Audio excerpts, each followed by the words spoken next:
Ramadan tiba, Ramadan tiba, Ramadan tiba. Marhaban ya Ramadan, marhaban ya Ramadan, marhaban ya Ramadan, marhaban ya Ramadan. Ramadan tiba, Ramadan tiba, Ramadan tiba. Marhaban ya Ramadan, marhaban ya Ramadan, marhaban ya Ramadan, marhaban ya Ramadan. Ramadan tiba, semua bahagia, tua dan muda bersuka cita. Bulan ampunan, bulan yang berkah, bulan terbebas api neraka. Andaikan saja Ramadan semua, bulan yang tiba, bulan yang ada. Kita dipilih untuk sholat subuh berjamaah. Man sholat subha fahuwa bi zimmatillah. Siapa yang berjamaah subuh, hidupnya dijamin oleh Allah. Kata Nabi, jangan ganggu yang rajin jamaah subuh, karena yang menjamin, yang membelanya adalah Allah. Sholatul rajuli ma'al jamaati khairun min sholati arba'ina sanatan fi baiti mumbaridan. Sholat berjamaah di masjid lebih baik dibandingkan 40 tahun sholat sendirian di rumah. Jadi barusan saya Bapak Ibu di sini subuh berjamaah 1 kali, yang di rumah 40 tahun. Jadi kalau zuhur, asar, maghrib, isya, subuh kita lakukan berjamaah, kita 5 kali, yang di rumah 200 tahun baru sebanding. Lihat kitab Duratul Nasin, ada tuh hadis itu. Cuma jarang diungkap ya, karena jarang, jadi jarang juga kita dengar, tapi ada hadisnya. Mudah-mudahan kita bisa istiqomah terus ya dalam berjamaah subuh. Saya tadi dari rumah jam 4 kurang 1/4 karena ngejar tahiyatul masjid, ngejar qoblah subuh, dan ngejar berjamaah subuh ya. Bapak Ibu, insya Allah sebentar lagi kita akan masuk bulan yang dinantikan oleh kita, yaitu bulan Ramadan ya. Bulan Ramadan ini termasuk satu-satunya bulan yang paling banyak namanya. Itu kurang lebih 41 nama ya. 41 nama itu gambaran aktivitas Ramadan. Kalau ayat yang paling banyak namanya ayat kursi, 39 nama, sekaligus kegunaan manfaat ayat kursi. Kalau kita sering baca ayat kursi, insya Allah akan mendapat 39 keutamaan. Kalau surat yang paling banyak namanya surah Al-Fatihah, kurang lebih 36 nama, sekaligus kegunaan surah Al-Fatihah. Kalau Nabi yang paling banyak namanya Nabi besar Muhammad SAW, itu kurang lebih 200 nama, sekaligus gambaran beliau adalah uswatun hasanah buat kita semua. Kalau kitab suci yang paling banyak namanya Al-Quranul Karim, 55 nama. Kalau zat yang paling banyak namanya zat Allah Subhanahu wa Ta'ala, yang wajib diketahui saja 99 nama. Sebetulnya lebih dari 1000 ya, walau alam ya. Dan Nabi SAW sering gembira menjelang bulan Ramadan itu. Sampai ada hadis, siapa yang gembira menjelang tibanya bulan Ramadan, gembira saja, kata orang Sunda, bunga gitu. Haramallahu banu alanar, haram badan situ api neraka. Nah, untuk ini Bapak Ibu, di mana-mana sering tahrib Ramadan, salah satunya menyambut bulan Ramadan. Satu, bulan Ramadan disebut Syahrut Taubah, bulan bertobat. Dipastikan tobat kepada Allah itu Bapak Ibu gampang, karena ada hadis mengatakan afullah akbaru min zambika, maaf Allah itu lebih besar dibandingkan dengan dosamu. Jadi kalau kita masuk ke pinggir laut, ditunjuk dimasukkan, diangkat, di ujung tunjuk ada air yang jatuh. Nah, itulah dosa manusia. Sedangkan lautan yang luas itu ampunan Allah. Tapi kalau ada masalah dengan sama manusia, Allah belum memaafkan kalau kita belum saling memaafkan. Nah, karena itu bulan Sya'ban katanya bulan Syahrul Islah, bulan rekonsiliasi, bulan saling memaafkan. Karena itu di beberapa tempat tertentu, saya temukan di Sulawesi, di Kalimantan, ada beberapa tempat yang halal bihalal itu justru sebelum Ramadan. Asal kata dari halla yahilu hilan, artinya membereskan bola yang kusut. Jadi kalau sempat kusut dengan siapapun, menjelang Ramadan tiba, bereskan. Kalau bapak ibu jahit pakaian, benangnya kusut, itu susah dibetulkan, digunting, dibuang. Konon kabarnya kalau manusia sudah kusut dengan sama manusia, lebih dari benang. Jangankan dengan orang lain, saya temukan ada kakak beradik 19 tahun, tidak tegur sapa. Ada antar mantu 12 tahun, ada antar cucu 7 tahun, ada juga suami istri 4 tahun, itu pataros. Ada satu rumah, tapi tiap tahun punya anak, anaknya 3 itu. Dan apa yang terjadi? anaknya idiot semua. Ada penelitian katanya penyebab anak idiot itu ada 9. Salah satunya hubungan intim di saat marah. Ini ada Pak Kampa ini. Ini yang mijit saya Pak ini. Besan Bapak yang mana? Besan Bapak yang mana? Oh iya, iya. Ini yang nolong saya Pak, yang mijit saya sampai alhamdulillah bisa jalan. Ini beliau ini 2 jam mijitnya Pak, lama. Jadi beliau belum pulang kalau belum selesai. Alhamdulillah saya bisa takbir, bisa bicara enak juga. Karena waktu sakit itu makan tuh gini Pak di sini. Jadi saya dimandiin oleh istri saya 2 minggu lamanya. Dimandiin, dicepukin, sampai ada hadis yang mengatakan siapa yang memandikan suaminya di saat sakit adalna bil umrati, sederajat dengan umroh. Jadi saya kalau mau mandi ke istri saya, mah orang umroh, apalin ya. Sama Pak, kalau istri kita sakit, Bapak bantu, Bapak mandikan, itu pahalanya sangat besar. Ini nuhun Pak, kapan? Ini beliau ini luar biasa ya.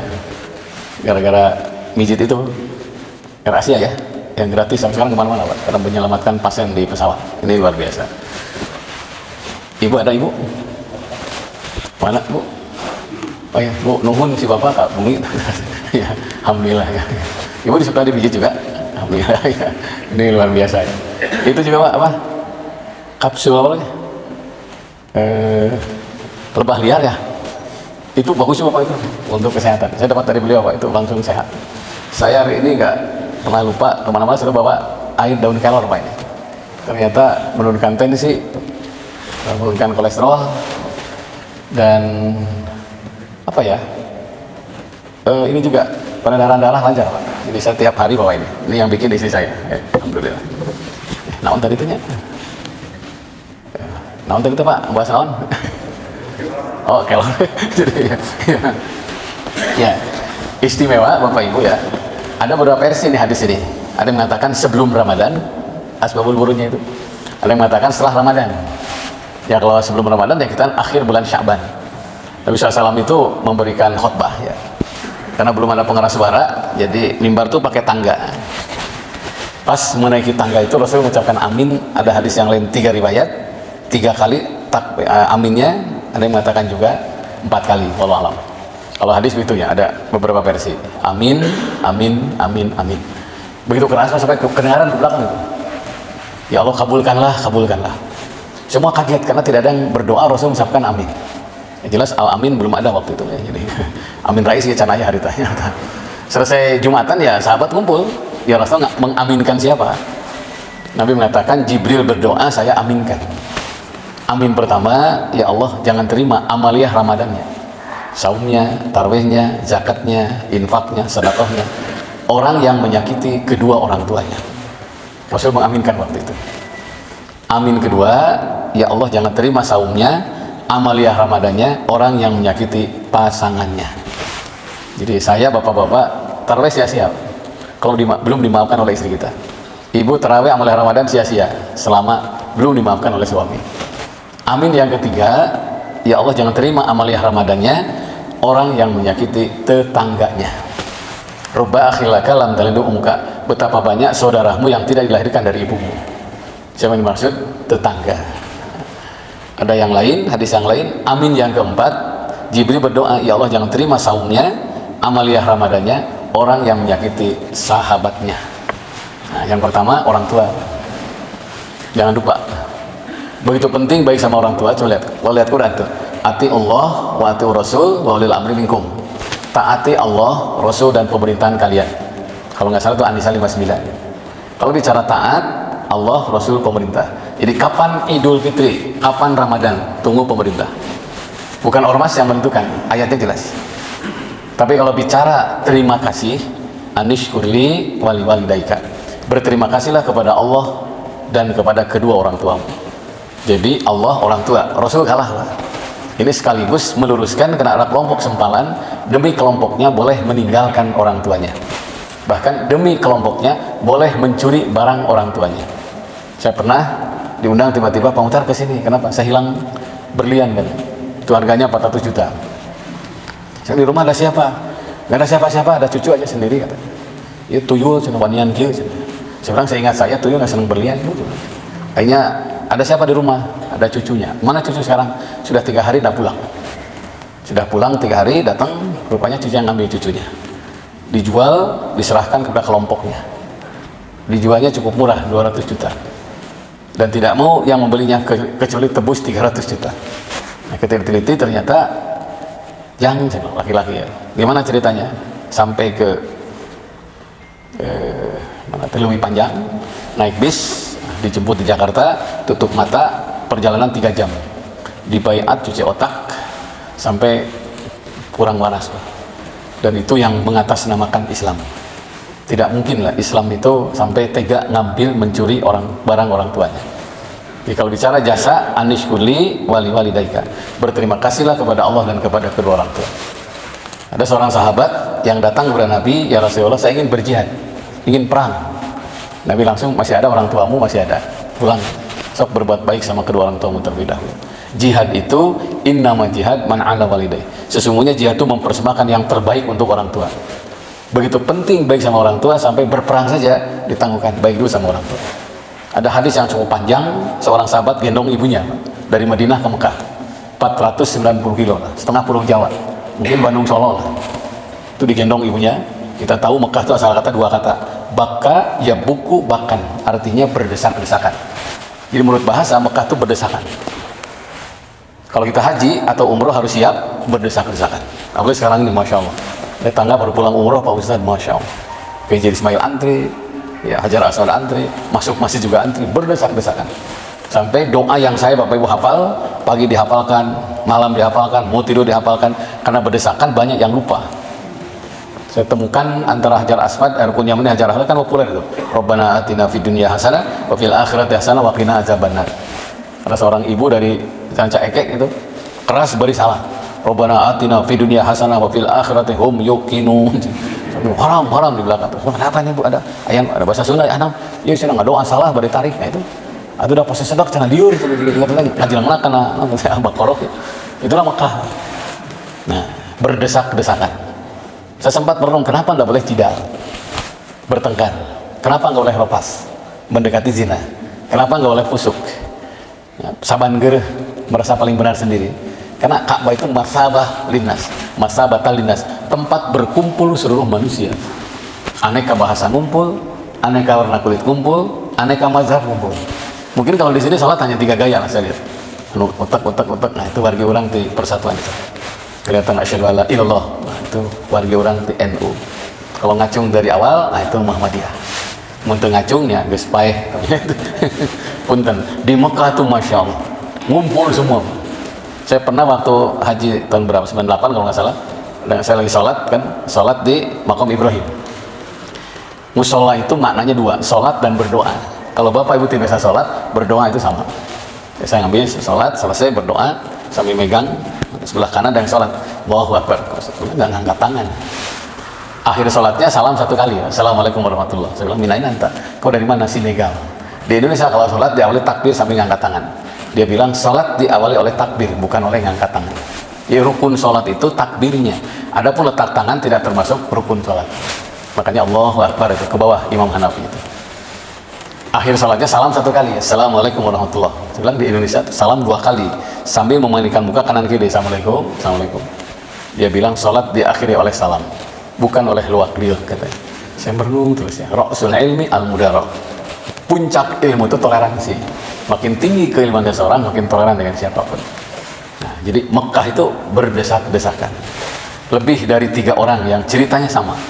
Terakhir orang Jakarta, Ustadz, saya nyium Hajar Aswad, selamat sukses, alhamdulillah. Usia 75.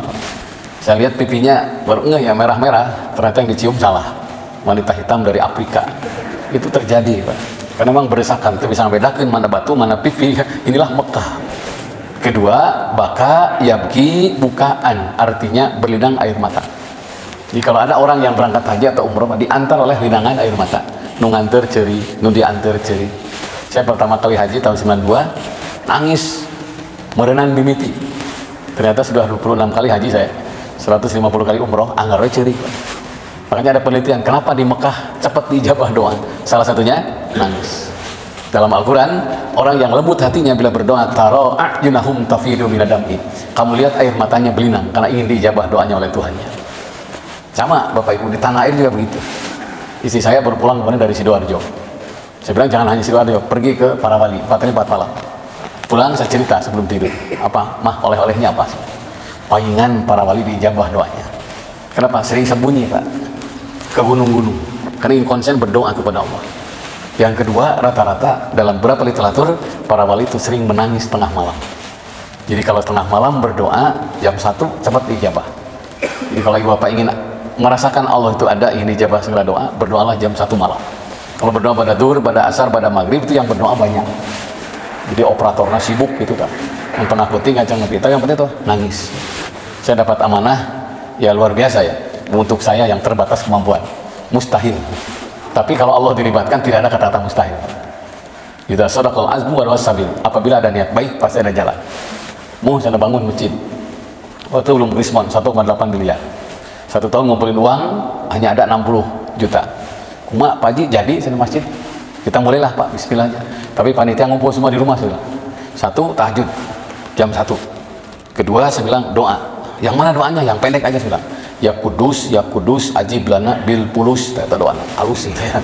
1,8 M gitu ya. Nah terakhir saya bilang sampai nangis. Ya pertama kali ya saya nangis karena akal kita nggak mungkin bisa saya bilang. Tapi kalau Allah dilibatkan ternyata tidak ada yang mustahil. Nangis sampai sekarang istri udah tahu kalau saya nangis tengah malam pasti isukan menang duit apa gitu. Atau sebelum tidur sok pesen Pak kayak curik deui cenah beres. Memang itu. Nah, maka yabki bukaan Mekah berlinang air mata. Nungan tercerik, nu diantar cerik, eta nyasap cerik oge. Senaleungit cerik oge emang gitulah Mekah. Nah, salah satunya baka artinya berdesak-desakan. Ini ibunya digendong, tawaf digendong, sa'i digendong, jumroh digendong. Beres haji diakhiri dengan tawaf pada, pulang ke Madinah digendong deh. Ya Rasulullah, dulu saya digendong ayah ibu saya. Sekarang saya bayar ibu saya gendong. Terbayarkah jasa ayah ibu saya? Kata Rasul, tidak. Kulitmu kamu sisit dari ujung kepala sampai ujung kaki, kemudian kau berikan kepada ayah ibumu, kulitmu habis, jasa ayah ibu belum terbayar. Seorang sahabat langsung merangkul ayah ibunya. Itu yang jadi awal mungkin sungkem gitu ya. Sungkem, nangis terus. Nabi menyaksikan kejadian mengatakan, boleh jadi dosa-dosa manusia siksa ditangguhkan di akhirat. Boleh jadi dosa-dosa manusia siksa ditangguhkan di akhirat. Tapi ada satu dosa yang sisanya kontan di dunia, bahkan bisa menghalangi rezeki, menghalangi doa, menghalangi jodoh, menghalangi rencana manusia. Innal abda la yakhramu rizqa wa du'a wa zawuz wal azmi bi jami subuh.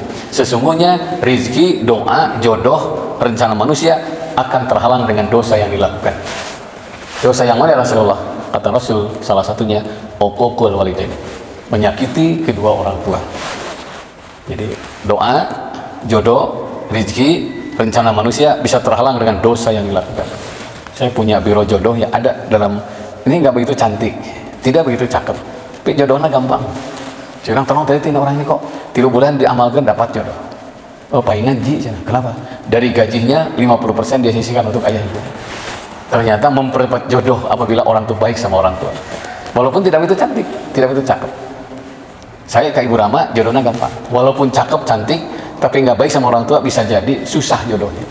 Kamu guys goreng kakolot sampurna goreng itu. Hesek jodoh. Nah, akhirnya sahabat tanya lagi, Rasul gimana ayah ibuku sudah wafat? Tidak bisa mencium tangannya lagi, tidak bisa sungkem di pangkuan. Kata Nabi, ayah ibu wafat bukan berarti awal putus hubungan dengan mereka. Ziarahlah ke makomnya. Jadi Bapak Ibu, bulan Sya'ban itu bulan ziarah kubur.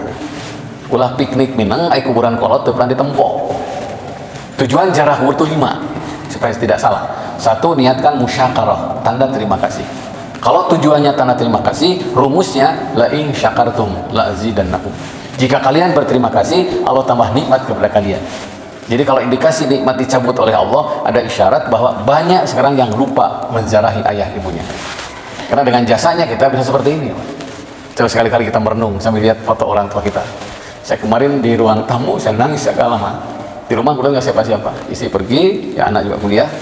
Saya lihat ayah saya. Karena ayah saya itu meninggal ketika usia 35 tahun. Saya kelas 4 SD waktu itu. Saya masih ingat azan maghrib, saya belum sholat maghrib. Ayah saya marah, dicepret kunyere. Bismillah Allahu Akbar. Saya nangis ya, raung-raung terus. Karena nyepret beri takbir itu ya. Karena ayah saya itu agak keras kok. Tiba waktu sholat, saya belum sholat maghrib. Menyaah ke bapak, rajin sholat ke masjid. Di kampung itu ada masjid Al-Ikhlas itu. Dipaksa mau datang ke masjid. Hampir diganti namanya Masjid Al-Paksa karena maksa wae. Satu minggu setelah itu saya pergi ke Sumedang, Pak, ziarah kubur di daerah Buah Dua. Pulang ziarah kubur, tabrakan di Tanjung Sari hari Senin jam 1 siang. Kata-kata terakhirnya, nyaah ke bapak rajin sholat ke masjid. Jadi kalau saya tadi sholat subuh di sini, Pak, bukan hanya kewajiban, saya ingin ayah saya tersenyum di dalam kuburnya karena nasihatnya dilaksanakan.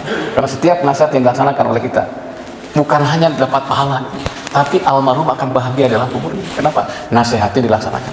Mayyashfa syafa'atan hasanatan yakullahu nasibu minha. Siapa yang jadi perantara kepada kebaikan, baginya dapat setengah pahala. Saya sholat 100, ayah dapat 50. Karena perantara. Saya jadi sholat kan dipaksa ayah saya. Saya anak 4, wariskan sholat sudah jelas 400. Saya dapat 200. Ayah saya kembali dapat 200. Namanya multi level pahala gitu.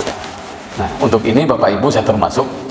Setelah saya merenung, ngobrol dengan istri, untung bapak dipaksa bahwa nikah digebukan buat apa? Ternyata terasa sekarang pagar itu cuma sholat. Kalau sholat dengan dikerjakan udah. Nah, kita berterima kasih ziarah ke makomnya. Yang kedua, tujuan ziarah kubur itu adalah menyayangi almarhumah. Kalau niatnya menyayangi, ar-rahimuna yarhamuhumur rahmanu. Orang yang menyayangi akan disayang oleh yang maha penyayang. Kalau tidak ziarah kubur berarti tidak sayang sama orang tua. Kalau orang tuanya tidak disayangi, apalagi orang lain. Jangan sama orang tua, sama anak yatim. Jangan sama anak yatim, sama binatang. Saya baca kisah-kisah ya. Orang itu bisa tersendat, terhalang ke surga karena menyakiti binatang.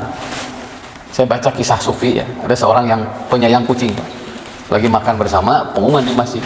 Innalillahi wa inna ilaihi raji'un. Si fulan telah meninggal dunia. Langsung si bapak yang penyayang kucing itu dengan keluarganya berhenti makan, pergi takziah. Lupa makanan tidak ditutup. Datanglah tikus, habis sama tikus. Pulang takziah mau melanjutkan makan, sudah habis. Yang difitnah kucing, sampai dipukulin sampai mati kucing itu. Pas sejak itulah kucing dengan tikus itu akur. Sehingga mati dinya atas kan. Ceritanya apa? Pas mau meninggal dunia, sulit meninggal dunia. Sulit terus sakaratul maut terus. Hanya ustaznya nanya, apa pekerjaan terakhir orang ini? Semua tidak tahu. Tapi anaknya tahu, sempat memfitnah kucing. Akhirnya anaknya kifarat bersedekah ke 10 anak yatim, niat semoga ayahnya yang telah memfitnah kucing dimaafkan oleh Allah. Langsung lancar kematiannya. Makanya hati-hati itu dengan binatang itu. Karena yang nakal itu cuma 2, jin dan manusia. Makanya yang wajib ibadah itu jin dan manusia. Selain itu ke surga semua. Wa ma khalaqtul jinna wal insa illa liya'budun.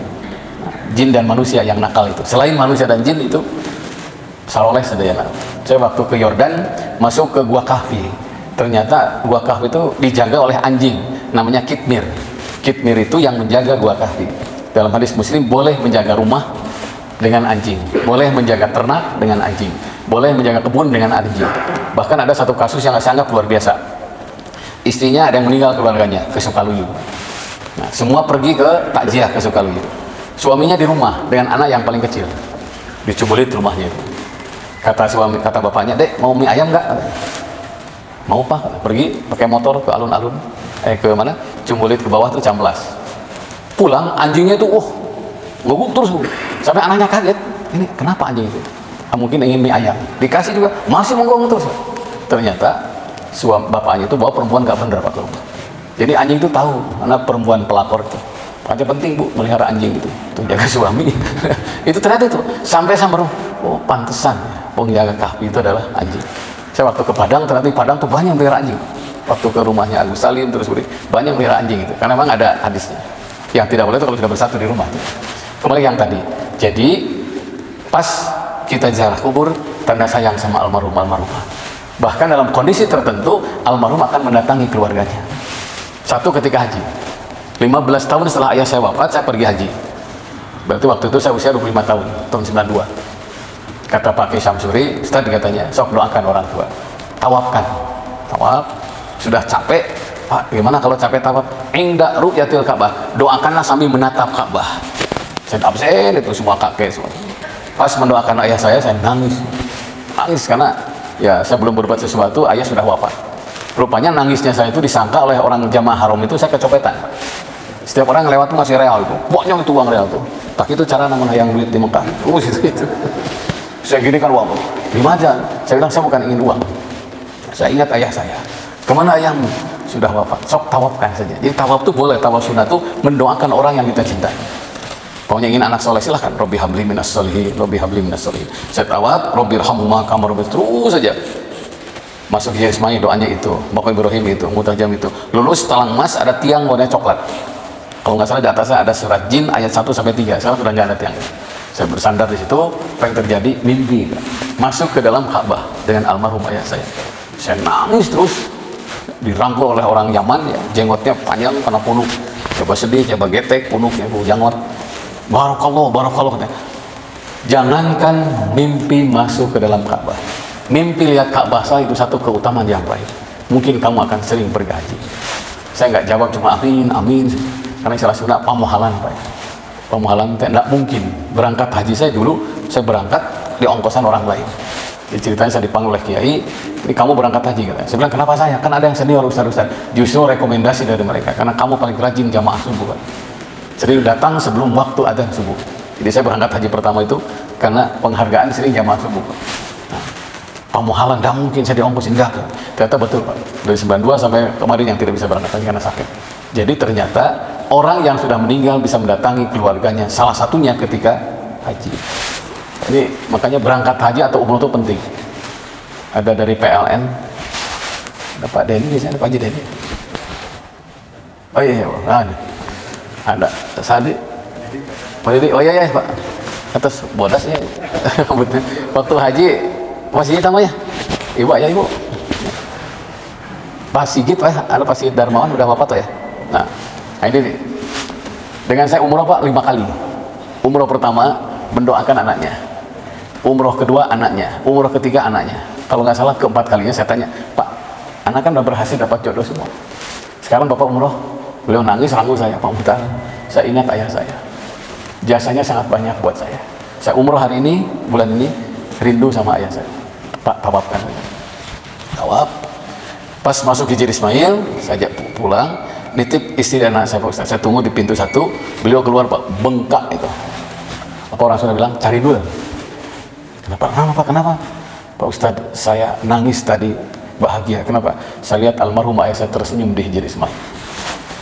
Itulah sebabnya kenapa ziarah kubur itu penting. Almarhum tahu kalau kita ziarah kubur. Kan ruh itu kan ada dua, ada ruhul mamat, ada ruhul hayat. Ruhul mamat dicabut itu tidur namanya, panca indera tidak berfungsi. Kalau ruhul hayat dicabut namanya meninggal dunia. Cirinya apa? Orang yang meninggal itu kena ruhul hayat, dia panca inderanya berfungsi. Jadi tahu siapa yang memandikan, siapa yang menyolatkan, siapa yang memakamkan. Karena itu salam kepada yang meninggal dan yang hidup sama. Kepada yang meninggal, assalamualaikum. Kemudian hidup, assalamualaikum. Berarti mukhotobnya objeknya sama. Lagi naik motor lewat Sinaraga, tek, emut kak mang. Minimal berhenti, pelan, maksimal berhenti. Ucapkan assalamualaikum khususon pun paman. Allahumma warhamhu.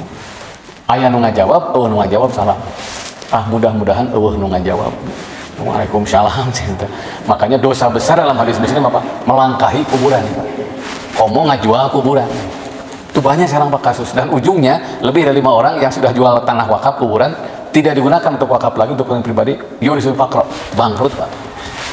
Nah untuk ini almarhum mengetahui, lihat kita beruh karena Dr. Ibnu Qayyim Jauziyah. Ketika kita ziarah kubur, almarhum itu cerita kepada teman sekitar kuburannya, alhamdulillah anakku kesini, alhamdulillah mantuku kesini. Dia gembira bagi ke teman-teman. Apa bisa komunikasi antar penghuni kubur? Bisa Pak. Biasalah sih kita SMS-an berenanya, dan caranya gimana walau alam. Nah berikutnya lebih dari 10 orang yang cerita ketika umroh, ketika haji. Ada Ustaz Dadang Komarudin, ini sudah wafat kemarin waktu di pesawat pulang umroh, pembimbing Al-Mi'raj. Jadi Pak Haji abdi kantor sedang doa awalnya terus duha teh hilap, sudah siang. Ibu bilang, "Dah ayo siang berangkat." Ngadu naon deui? Mah damel atos bumi tos gaduh, tos nikah atau minimal lah umroh. Oh gitu, sok atuh sudah berangkat kan ku mamah didoakeun. Berangkat kantor kena penyuluh dicoblong ya. Setelah itu ibunya ke kamar mandi mau wudhu mau sholat duha, terpeleset jatuh meninggal. 6 bulan kemudian Pak Ustaz Dadang ini dapat jatah umroh dari Dewan Masjid Kota Bandung melalui Pak Bukhari Muslim. Berangkat Pulang dari haram tuh cerita, bukan 1-2 kali Pak Ustaz. Ketika saya istilah begini kata, lihat wajah ibu-ibu itu seperti almarhumah ibunya. Ini menunjukkan sekali lagi, orang yang meninggal itu mengetahui alam barzah itu alam tembus pandang, bisa melihat. Untuk ini bulan Sya'ban itu bulan ziarah kubur. Itu yang dalam hadis, man zara qabra abawaihi, siapa yang ziarah ke kuburan kedua orang tuanya, au ahadima atau salah satu di antara keduanya, ghufira lahu, dimaafkan dosa-dosanya. Wa kutiba baron, dan dicatat termasuk amal kebaikan. 3, tujuan ziarah kubur itu adalah untuk mendoakan almarhumah. Kalau mendoakan ada hisyah di atas makomnya, ada mendoakan maknawiyah, tidak berangkat ke makom tapi tiap ada sholat. 4 keutamanya mendoakan orang tua itu. 1, bisa membuka pintu rezeki. Idza tarakal abdu du'a lil walidain fa innahu yanqatu anhu rizqu. Apabila seorang anak tidak pernah mendoakan ayah ibunya, rezekinya akan sulit. Kesulitan rezeki itu berawal tidak pernah mendoakan orang tua. Dalam bersaur ada pahala, dalam berbuka alangkah indah. Menahan diri, menahan lidah, menjaga hati, menjaga mata. Banyakkan amal hari-harinya, pahala datang berlipat ganda. Berlomba-lomba untuk